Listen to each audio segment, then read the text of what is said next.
Warahmatullahi wabarakatuh. Gimana kabarnya seluruh mahasiswa? Semoga semuanya dalam keadaan sehat walafiat. Hari ini kita bertemu lagi dalam mata kuliah medis elektronik dengan saya Korip Spitanisi, Pak, yang akan menyampaikan pokok bahasan mengenai aspek keamanan rekam medis elektronik. Nah, sebelum kita membahas mengenai bagaimana sih aspek keamanan rekam medis elektronik, itu kita perlu mereview kembali ya. Sebenarnya kenapa sih kok perlu dilakukan pengembangan rekam medis elektronik? Nah, ini tentunya berkaitan dengan adanya rencana strategis dari pemerintah ya. Adanya tujuan pembangunan nasional yang telah ditetapkan oleh pemerintah dengan tujuan untuk memperkokoh tata kelola pemerintahan yang baik dalam mewujudkan pembangunan nasional menuju tujuan pembangunan berkelanjutan yang ini dikaitkan dengan program WHO mengenai SDGs ya. Nah, di Indonesia sendiri itu saat ini untuk melakukan tata kelola mengenai sistem informasi kesehatan, data dan teknologi informasi itu sudah terdapat beberapa regulasi yang menguatkan untuk mengimplementasikan hal tersebut. Yang pertama adalah Peraturan Presiden Nomor 39 Tahun 2019 mengenai Satu Data Indonesia. Jadi di situ adalah gambar arahan nanti bagaimana sih arahnya big data di Indonesia. Kemudian Peraturan Pemerintah Nomor 46 Tahun 2014 mengenai Sistem Informasi Kesehatan dan Peraturan Presiden Nomor 95 Tahun 2018 mengenai Sistem Pemerintahan Berbasis Elektronik. Nah, di sini adalah gambaran grand design dari interoperabilitas internal dan eksternal di Kementerian Kesehatan Republik Indonesia. Jadi, sebenarnya ada di mana posisi kita? Posisi mereka medis itu sebenarnya ada di mana? Nah, ini yang perlu kita pahami terlebih dahulu ya. Jadi, di sini di dalam konsep pengembangan interoperabilitas data itu terbagi menjadi dua kelompok besar. Yang pertama adalah untuk satuan kerja internal di Kementerian Kesehatan ya. Jadi di sini dikelola tentunya oleh Pusdatin ya. Jadi Pusdatin itu memang dia sangat berperan besar untuk perkembangan terkait dengan rekam medis elektronik ini sendiri ya. Nanti arahnya itu mau seperti apa. Kemudian bank-bank data di dalam Kementerian Kesehatan ini diperoleh dari level bawah ya, dari biro-biro ya, dengan pengembangan web service, kemudian nanti ada pengelolaan naik ya, tergantung dengan pemanfaatan data itu sendiri, sampai dengan nanti levelnya itu naik dari Sekretariat Jenderal, Inspektorat, sampai nanti ke level Kementerian Kesehatan, dan tentunya data-data tersebut juga didukung dari beberapa sumber data yang lain, bank-bank data yang lain. Ada yang berasal dari Dirjen Kesehatan Masyarakat, pelayanan kesehatan. Nah, di sini itu perlu ada tadi ya kamus data. Kamus data nanti yang akan mendukung untuk pengelolaan data sehingga memang interoperabilitas data ini dapat terjamin.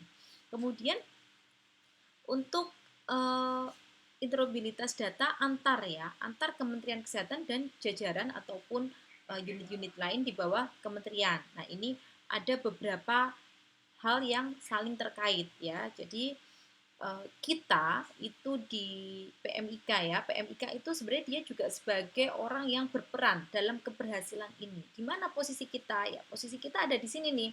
Kita itu sebagai pelaku yang akan melaporkan data terkait dengan sistem informasi rumah sakit ya, ada SIRS, ada mungkin kalau yang di puskesmas ya nanti ada SIMPUS. Nah, ini adalah sumber awal ya, sumber awal di mana pemerintah itu memperoleh data ya, sumber awal di mana pemerintah itu memperoleh data sampai nanti dihasilkan suatu gudang data ya, dan tentunya nanti gudang data ini tidak hanya langsung dari apa yang kita laporkan itu kemudian nanti diambil dashboardnya, kemudian nanti untuk pengambilan keputusan itu tidak, tetapi nanti ada proses verifikasi ya, ada proses melihat terlebih dahulu apakah memang data ini layak ya. Jadi gudang data ini, data yang dilaporkan oleh sekian puskesmas di Indonesia, oleh sekian rumah sakit di Indonesia, ini nanti akan terkumpul dalam suatu server gudang data ya, gudang data, kemudian nanti dilihat mengenai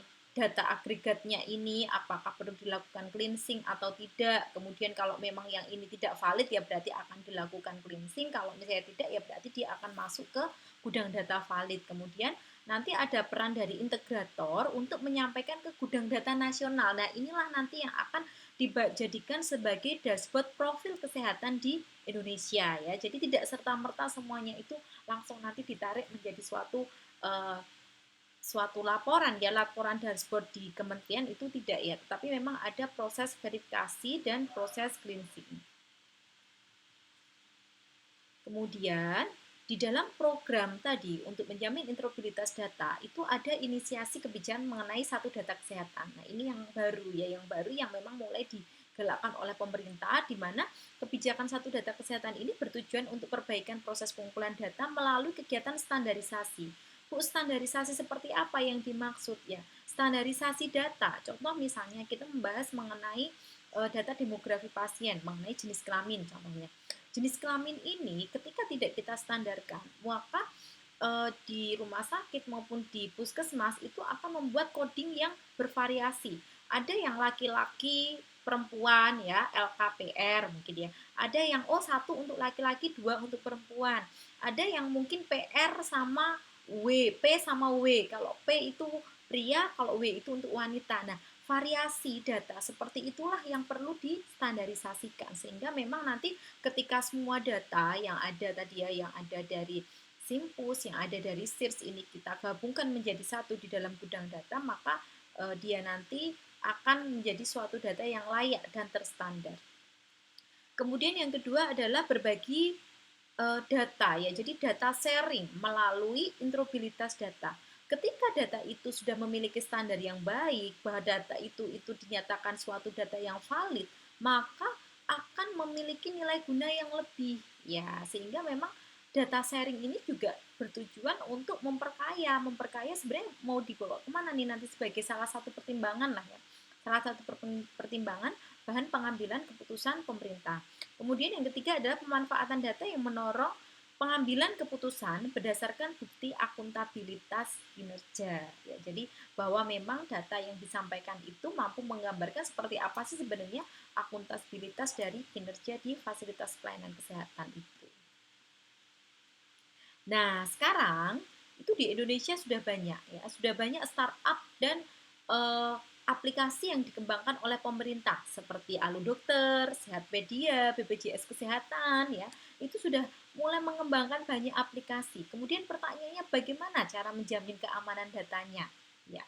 Ini contohnya ya, sudah ada ya 80 perusahaan, 300 pelaku yang mengembangkan banyak sekali aplikasi ya. Ada ProSehat, Homecare, Alu Dokter ya, Klik Dokter Pasienia. Nah, ini semuanya ada. Kemudian apa sebenarnya kekurangan dari masing-masing aplikasi ini? Kenapa kok semuanya itu membuat aplikasi? Kemudian nanti masyarakat juga akan bertanya-tanya, sebenarnya yang mana aplikasi yang memang direkomendasikan dan baik untuk saya gunakan? Nah, nanti akan ada pertanyaan seperti itu. Mana aplikasi yang memang dia itu mampu menjamin kerahasiaan data kesehatan saya? Nah, nanti arahnya akan menjadi seperti itu. Nah, isu juga ya pada ini mengutip dari media sosial ya Sabtu 20 Juni 2020 ya bahwa Kominfo dan BSSN menelusuri dugaan kebocoran data pasien COVID yang dijual di internet. Nah, ini ya. Ini sudah ada isu kebocoran data pasien. Kemudian pertanyaannya, bagaimana upaya pemerintah untuk menjamin bahwa keamanan data kita itu memang dijamin oleh pemerintah?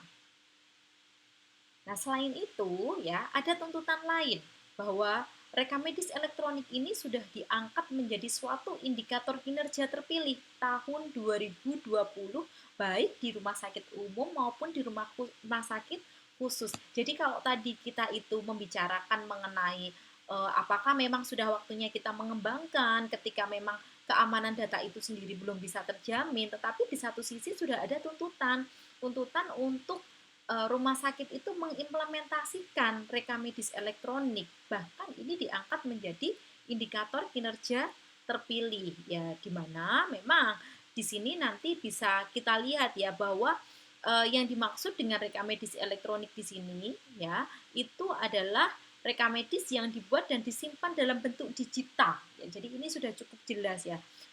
Model rekam medisnya itu sudah tidak lagi dalam bentuk kertas, tetapi memang sudah dalam bentuk elektronik.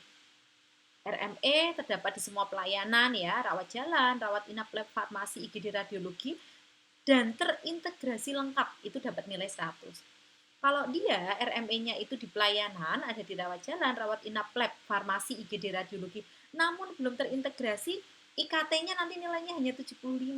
Tapi kalau misalnya dia sudah ada RME di 5 pelayanan utama, baik itu rawat jalan, rawat inap, lab, farmasi, dan IGD, nilainya 50. Tetapi kalau sistem RME minimal terdapat di 3 pelayanan, hanya di rawat jalan, rawat inap, dan IGD, maka nilainya 25. Sehingga memang di sini rumah sakit itu sudah mau tidak mau memang harus mengarahkan nanti di dalam kegiatan implementasi RME tentunya dengan menjamin keamanan data dan memperhatikan interoperabilitas data. Ya, sebenarnya apa sih dokumen elektronik? Kita membahas di sini dulu ya. Kalau menurut Undang-Undang Nomor 11 Tahun 2008 tentang ITE, dokumen elektronik ini adalah setiap informasi elektronik yang dibuat, diteruskan, dikirimkan, diterima, atau disimpan dalam bentuk analog digital, elektromagnetik, optikal, atau sejenisnya yang dapat dilihat, ditampilkan, dan didengarkan melalui komputer dan sistem elektronik termasuk ya, tetapi tidak terdapat tulisan, suara, gambar, peta rancangan, foto, dan sejenisnya, atau perforasi yang memiliki makna atau arti yang dapat dipahami oleh orang yang mampu memahaminya. Ya, jadi sudah cukup jelas ya di sini ya apa saja sih ruang lingkup dari dokumen elektronik menurut UU 11 tahun 2008. Nah, kemudian sistem elektronik kesehatan. Kalau menurut PP 46 tahun 2014 tentang SIK ya, sistem informasi kesehatan, itu sistem elektronik kesehatan adalah serangkaian perangkat dan prosedur. Jadi di sini kalau dari bahasanya sendiri sudah nanti akan menggambarkan bahwa di sini ada kegiatan input proses output ya. Ada kegiatan mempersiapkan, mengumpulkan, mengolah, menganalisis, menyimpan ya, menampilkan, mengumumkan, mengirimkan dan atau menyebarkan data dan informasi kesehatan.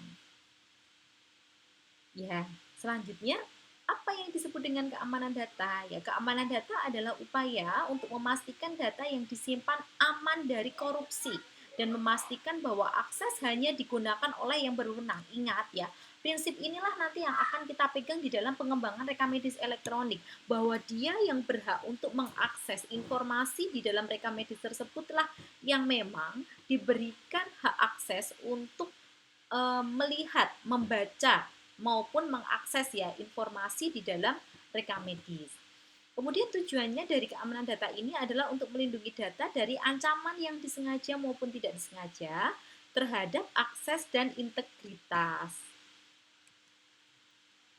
Ya, selanjutnya di dalam pengembangan tadi ya, dalam pengembangan konsep keamanan data, ada 3 hal yang perlu diperhatikan. Yang pertama dia adalah confidentiality-nya, kemudian availability-nya, dan integrity-nya. Ya, jadi data, keamanan data ini dapat terjamin, informasi di dalam rekam medis elektronik ini mampu untuk dijaga dengan memperhatikan bagaimana kerahasiaannya, bagaimana keutuhan dari rekam medis itu tersendiri ya. Jadi keutuhan itu bagaimana Bu? Ya bagaimana data rekam medis itu memang mampu menggambarkan suatu gambaran proses pelayanan kesehatan yang diberikan kepada pasien. Jadi kalau kita membayangkan bahwa oh di dalam rekam medis yang manual itu ada catatan yang anamnesis oleh perawat, ada di situ screening, kemudian ada catatan informasi yang dituliskan oleh dokter secara terintegrasi dengan format misalnya nanti SOAP, ada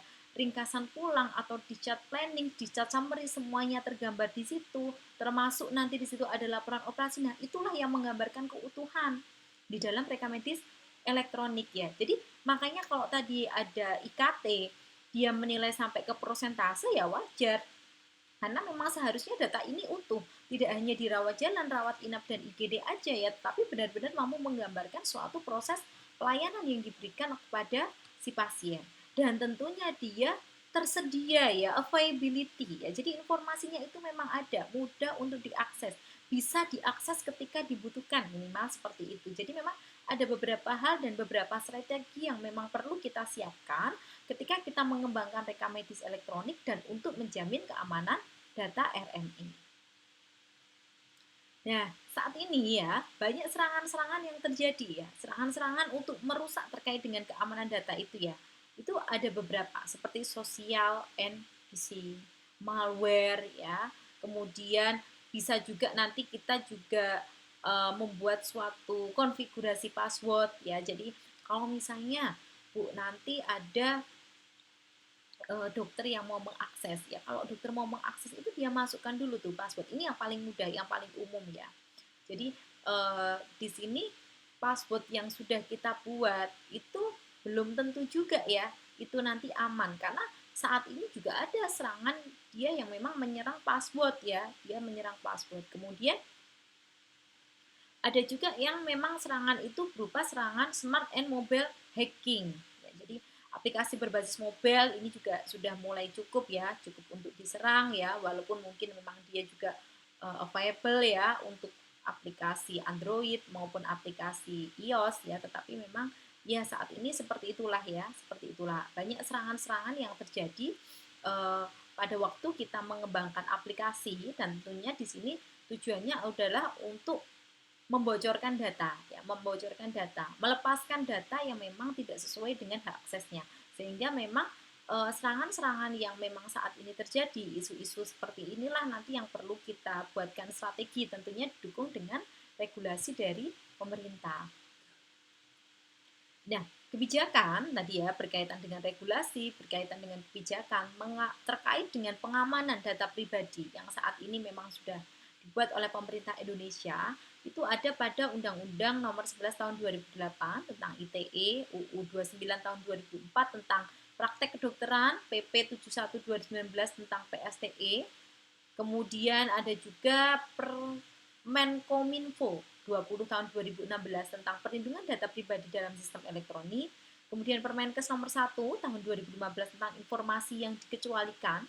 Permenkes 269 tahun 2008 tentang rekam medis dan ISO ya, ISO IEC 27002 tahun 2007 tentang manajemen keamanan informasi. Jadi seluruh regulasi inilah nanti yang akan menguatkan kita ketika kita mau mengimplementasikan rekam medis elektronik.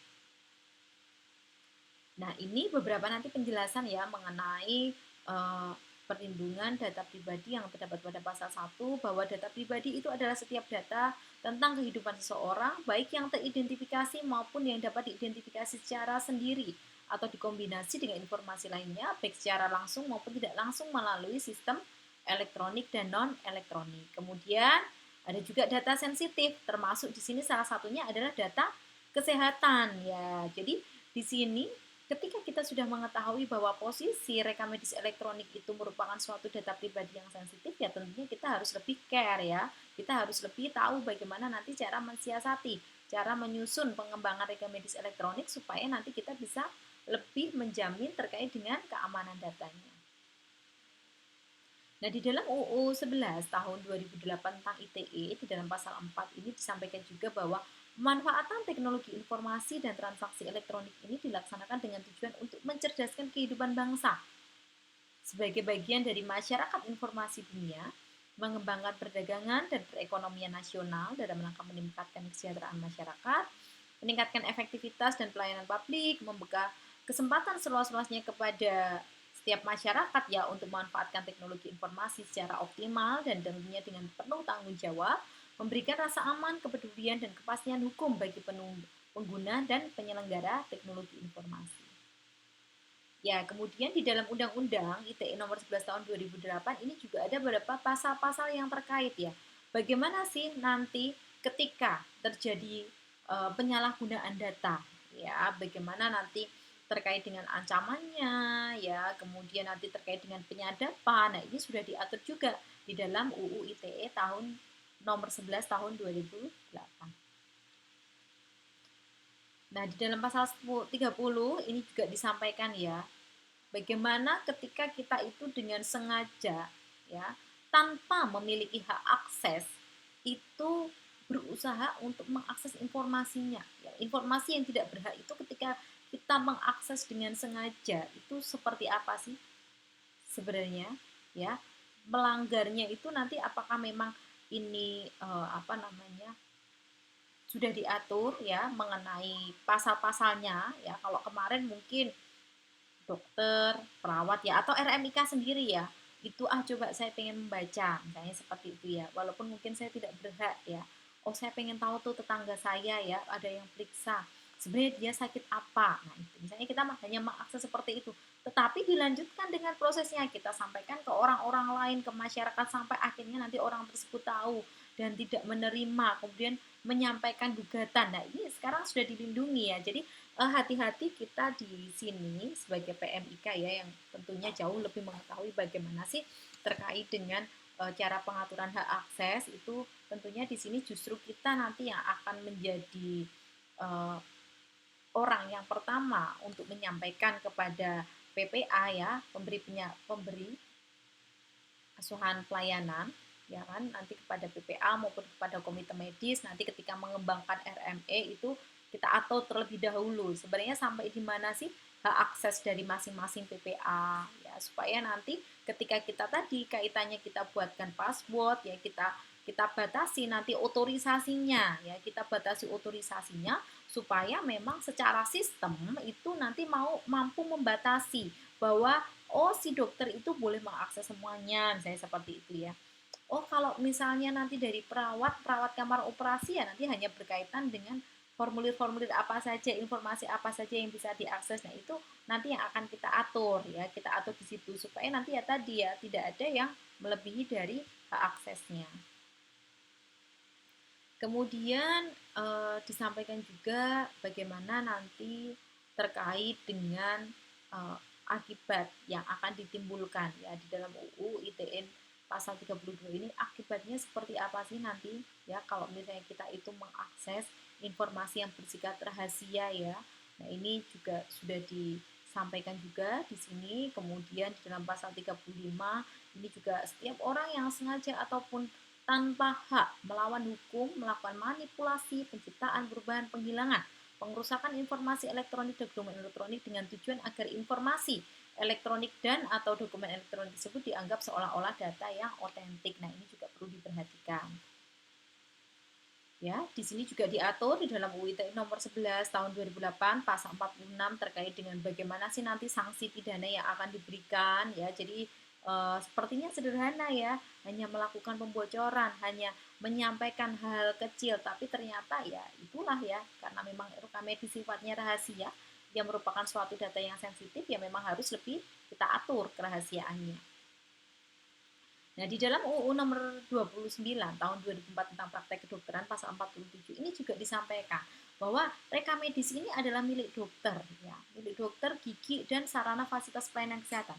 Tetapi isinya ini adalah milik pasien sehingga memang harus jelas di sini batasannya.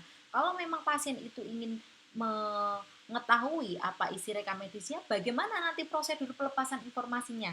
Atau misalnya pasiennya meninggal, ahli warisnya itu nanti bagaimana untuk bisa mengakses isi rekam medisnya. Nah, itu harus ada syarat-syarat administrasi yang terpenuhi terlebih dahulu ya.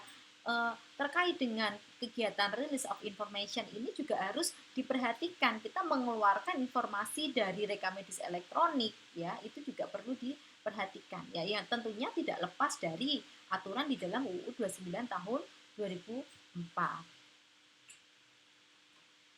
Ya, ini juga disampaikan juga terkait dengan pasal 48 bahwa rahasia kedokteran ini dapat dibuka hanya untuk kepentingan kesehatan pasien. Jadi kalau misalnya ada kegiatan rujukan, seorang dokter itu merujuk dari FKTP ke FKTL, ya itu berarti boleh ya di dalam surat rujukan boleh dituliskan apa diagnosis pasiennya, bagaimana rencana penata laksanaan selanjutnya, apa kebutuhan dari pasien, kenapa dia kok dirujuk itu justru boleh karena itu untuk kepentingan kesehatan pasien memenuhi peraturan permintaan aparatur penegak hukum dalam rangka penegakan hukum. Biasanya ini terkait dengan kasus visum et repertum ya. Tentunya dalam kegiatan visum et repertum pun diatur siapa yang boleh meminta. Apakah keluarga boleh meminta? Nggak bisa ya, harus dari pihak kepolisian. Bagaimana prosedur untuk pengajuan visum? Ini juga harus diatur oleh rumah sakit ya. atas permintaan pasien itu sendiri cukup jelas ya, maupun tadi misalnya hal lain yang telah diatur sesuai dengan peraturan perundang-undangan. Jadi kalau nanti anak di bawah umur seperti apa, kalau memang pasien yang sudah meninggal dan diwakilkan oleh ahli waris seperti apa, itu juga harus kita perhatikan, diatur di dalam regulasi internal rumah sakit. Nah, di dalam peraturan pemerintah 71 tahun 2019 tentang penyelenggaraan sistem dan transaksi elektronik, ya ini bagaimana terkait dengan proses ya, mulai dari pengumpulan, pengolahan, penyimpanan, perbaikan maupun perbaruan, penampilan ya, penampilan mengumumkan transfer, penyebarluasan, pengangkapan maupun penghapusan dan pemusnahan ya. Hal yang perlu diperhatikan, konsep mengenai kegiatan pembetulan kesalahan, pembetulan penulisan ya, penulisan yang salah mau dibetulkan, konsepnya harus sama dengan rekam medis manual. Jadi kita nanti ketika sudah mengembangkan rekam medis elektronik ya, dokter ingin melakukan pembetulan kesalahan, maka sistem harus bisa untuk mengakses, mengetahui ya, kita harus tahu nih kapan pembetulan kesalahan ini dilakukan, oleh siapa, passwordnya siapa, usernya siapa yang melakukan perubahan, kapan, tanggal dan waktunya ini harus kelihatan. Bahkan kalau perlu IP address-nya ini juga bisa dilacak ya, sebenarnya dari mana sih dia melakukan perubahan ya. Jadi kegiatan tracing mengenai kegiatan pembetulan, penulisan di dalam rekam medis elektronik ini juga harus kita jaga. Nah, selanjutnya mengenai Peraturan Menteri Komunikasi dan Informatika Nomor 20 Tahun 2008 tentang perlindungan data pribadi dalam sistem elektronik. Ya, di sini ada beberapa pasal juga yang memayungi ya terkait dengan tadi, mulai dari proses pengumpulan sampai dengan nanti pemusnahannya itu seperti apa. Yang jelas bahwa di dalam proses pengelolaan RME, rekam medis elektronik ini juga tidak lepas dari peraturan tersebut. Ya. Dan sistem elektronik yang digunakan untuk proses tersebut sebagaimana pada pasal 3 wajib tersertifikasi. Ya, jadi nggak abal-abal. Makanya tadi kenapa kok di situ banyak serangan-serangan yang terjadi, karena mungkin ada yang lengah ya, hanya menggunakan suatu aplikasi yang dia belum tersertifikasi sehingga mudah untuk dihack ya, mudah untuk dibongkar ya. Informasinya itu bisa dibocorkan oleh para hacker. Nah, ini yang perlu diperhatikan. Kemudian di dalam Peraturan Menteri Komunikasi dan Informatika Nomor 20 Tahun 2008 tentang perlindungan data pribadi dalam sistem rekam medis elektronik, ini juga diatur mengenai perolehan dan pengumpulan data pribadi oleh penyelenggara sistem elektronik harus dibatasi pada informasi yang relevan dan sesuai dengan tujuan, serta dilakukan secara akurat. Ya, ini juga perlu diperhatikan ya oleh mahasiswa. Nah, ini beberapa peraturan lainnya ya. Nomor 1 tahun 2005 Permenkes ya mengenai daftar informasi yang dikecualikan di lingkungan Kementerian Kesehatan. Kemudian di sini juga disampaikan ya, dokumen identitas masyarakat ini ya identitas pemberi ya. Identitas pemberi dan penerima informasinya itu nanti siapa? Kemudian dokumen penelitian dan pengembangan, hasil penelitian yang dipublikasikan. Nah, itu juga termasuk kategori di sini ternyata ya. Jadi data identitas, kemudian keterangan subjek atau penelitiannya, responden hasil pemeriksaan klinis, transkrip wawancara, data penelitian yang sedang dalam proses paten, hasil pemeriksaan lab, protokol permohonan, ya, dan protokol penelitian. Nah, di dalam Permenkes 969 tahun 2008 tentang rekam medis pasal 10 itu juga disampaikan bahwa informasi tentang identitas, diagnosis, riwayat penyakit, riwayat pemeriksaan, dan riwayat pengobatan pasien harus dijamin kerahasiaannya oleh dokter gigi, nakes tertentu, ya, petugas pengelola, dan pimpinan fasilitas pelayanan kesehatan. Jadi semua unsur sebenarnya di sini terlibat ya, berperan serta untuk menjamin kerahasiaan dari isi rekam medis. Nah, ini di dalam ISO nih, informasi ya. Informasi itu merupakan suatu aset yang sangat penting, yang memiliki nilai juga, nilai penting di dalam organisasi, sehingga memang harus kita lindungi. Nah, ini nanti tidak hanya di dalam ISO, di dalam akreditasi rumah sakit pun ini juga sudah diatur ya, bahwa rekam medis ini juga merupakan suatu nilai penting ya. Makanya unit rekam medis itu khususnya di bagian filing ini juga dia termasuk dalam salah satu area yang memang dia harus dilindungi, dijaga, karena memang isi dari rekam medis inilah yang merupakan suatu aset dari rumah sakit.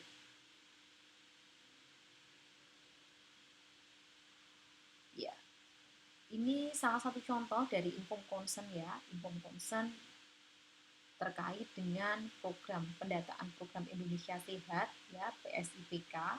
Ini contohnya dilaksanakan oleh Puskesmas mana, dan sini juga disampaikan namanya juga informed consent ya, berarti kita harus menyampaikan dulu apa maksud dari tujuan kegiatan ini, kenapa dia harus menandatangani ya. Jadi saya menyetujui untuk diikutsertakan. Nah, ini tanpa paksaan dari pihak manapun, ini juga harus jelas ya bahwa ada peran serta sukarela ya, sukarela bahwa data pribadi yang dikumpulkan tidak akan diketahui oleh siapapun kecuali tenaga kesehatan. Nah, ini ya, jadi ketika kita melakukan suatu penelitian ya, misalnya ya, kita melakukan suatu penelitian, ini juga harus jelas ya di sini ya, apa maksud tujuan kita ya, ataupun misalnya kita melakukan suatu survei ya, survei epidemiologi mengenai kasus-kasus tertentu. Nah, ini juga harus ditandatangani oleh siapa yang menjadi responden kita.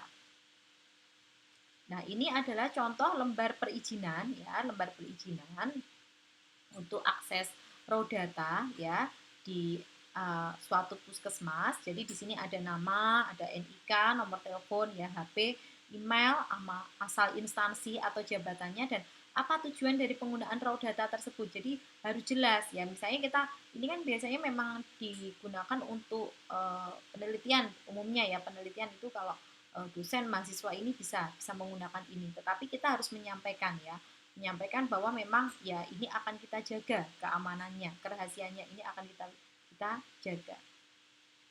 Nah, kemudian terkait dengan keamanan data tersebut juga, saat ini pemerintah itu sudah membuat suatu indeks kami ya, indeks kami keamanan informasi dari BSSN, di mana aplikasi yang digunakan tersebut sebagai alat bantu untuk melakukan assessment. Jadi kita melakukan suatu assessment, evaluasi tingkat kesiapan. Jadi dilihat nanti bagaimana kelengkapan dan kematangan dari sistem yang nanti akan dikembangkan ya. Penerapan keamanan ini tentunya sesuai dengan kriteria dari SNI ISO ICE 27001, mulai dari tata kelola, pengelolaan resiko, kerangka kerja, pengelolaan aset, dan aspek teknologi dengan suplemen pengamanan keterlibatan pihak ketiga penyedia layanan, pengamanan layanan infrastruktur ya, dan perlindungan data pribadi. Jadi ini adalah salah satu contohnya di mana indeks kami ini tidak ditujukan untuk menganalisis kelayakan maupun efektivitas bentuk pengamanan yang ada, melainkan sebagai perangkat untuk memberikan gambaran kondisi. Jadi di sini itu nanti kita melihat sebenarnya kondisi kesiapan kerangka kerja keamanan informasinya itu sejauh mana, itu bisa melalui indeks kami. Nah, ini contohnya ya, di sini ada contohnya. Jadi nanti yang dinilai mengenai kesiapan kerangka kerjanya, keamanan informasi itu dilihat dari tata kelola, dilihat dari pengelolaan resiko, kerangka kerja, pengelolaan aset, dan aspek teknologi ya. Jadi sekali lagi ini tidak untuk melihat kelayakan atau efektivitas pengamanan data, tetapi memberikan gambaran ya, gambaran kondisi kesiapan kerangka kerja keamanan informasi. Ini adalah salah satu contoh ya, salah satu contoh tata kelola pengamanan informasi kesehatan. Ini Bu Kori juga mengambilnya dari BSSN ya. Jadi di dalam dari BSSN telah melakukan penilaian mengenai indeks kami sektor kesehatan tahun 2008, 2018, 2019 ya. Hasilnya adalah sebagian besar tingkat kesiapan pengamanan informasi di sektor kesehatan dinilai tidak layak. Nah, ini yang perlu menjadi garis besar ya, nanti yang perlu dikembangkan kembali oleh pemerintah ya. Dan nanti tentunya kita sebagai PMIK yang terlibat sebagai pelaksana dan pengembang informasi di situ ya. Nah, ini menunjukkan bahwa pengelolaan resiko aman informasi, kerangka kerja, keamanan informasi, dan tata kelola masih perlu melakukan upaya perbaikan berkelanjutan. Jadi di sini memang perlu kita perhatikan ya tadi di dalam pengembangan sistem, khususnya sistem rekam medis elektronik, itu harus memperhatikan tadi ya bagaimana interoperabilitas data, integrasinya itu seperti apa ya, kesediaan datanya, dan tentunya satu lagi, keberhasilan dari pengembangan sistem itu adalah pada user ya. Sebagus apapun kita mengembangkan suatu sistem informasi, tetapi kalau tidak ada kegiatan input data dari user, ya tidak ada outputnya. Begitu juga dengan menjamin keamanan datanya ya. Ketika kita ingin menjamin keamanan datanya, tetapi ternyata dari pihak dari level top manajemen sampai level bawah sendiri juga tidak memperhatikan bagaimana regulasi untuk mengatur keberhasilan dari kegiatan implementasi tersebut, ya tentunya menjadi suatu hal yang mustahil ya. Jadi memang di sini perlu ada dukungan dari pihak pimpinan top manajemen sampai level middle ya, bahkan yang level pelaksana, sehingga nanti keberhasilan dari kegiatan implementasi rekam medis elektronik khususnya ya nanti bisa terjamin. Ya, rekomendasi terkait dengan perlindungan ya, perlindungan data, keamanan data khususnya untuk rekam medis elektronik adalah adanya sistem audit keamanan. Ya, sistem audit keamanan ini biasanya nanti rumah sakit bisa menggunakan pihak ketiga ya, pihak ketiga konsultan untuk melakukan audit keamanan. Kemudian bagaimana sistem kepatuhan perlindungan data pribadinya ya, dan siklusnya secure dari SDLC-nya ya, Secure Software Development Life Cycle-nya itu seperti apa. Kemudian bagaimana nanti perjanjian pengelolaan data dengan pihak ketiga, implementasi kerangka kerja keamanan informasi dan privasinya seperti apa, serta program kesadaran keamanan informasi. Jadi tadi ya, kembali lagi ke user, kita sebagai pengguna itu seperti apa ya, seperti apa kita itu mau turut berperan serta secara aktif untuk menjamin keamanan data tersebut. Tentunya dari penggunaan oleh orang yang tidak berhak. Ya, baik. Terima kasih banyak atas perhatiannya. Semoga apa yang disampaikan oleh Bu Kori ini cukup bisa menggambarkan seperti apa sih sebenarnya sekarang gambaran dari proses keamanan data ya. Nanti ketika kalian mau mengembangkan RME itu sebenarnya posisinya itu seperti apa, kemudian nanti bagaimana regulasinya tadi ya, dukungan dari pemerintah seperti apa, dan tentunya tadi untuk strateginya itu juga perlu diperhatikan supaya ketika nanti kita mengembangkan RME tentunya juga bisa menjamin terkait dengan keamanan data dari serangan-serangan tadi. Ya, terima kasih banyak. Wassalamualaikum warahmatullahi wabarakatuh.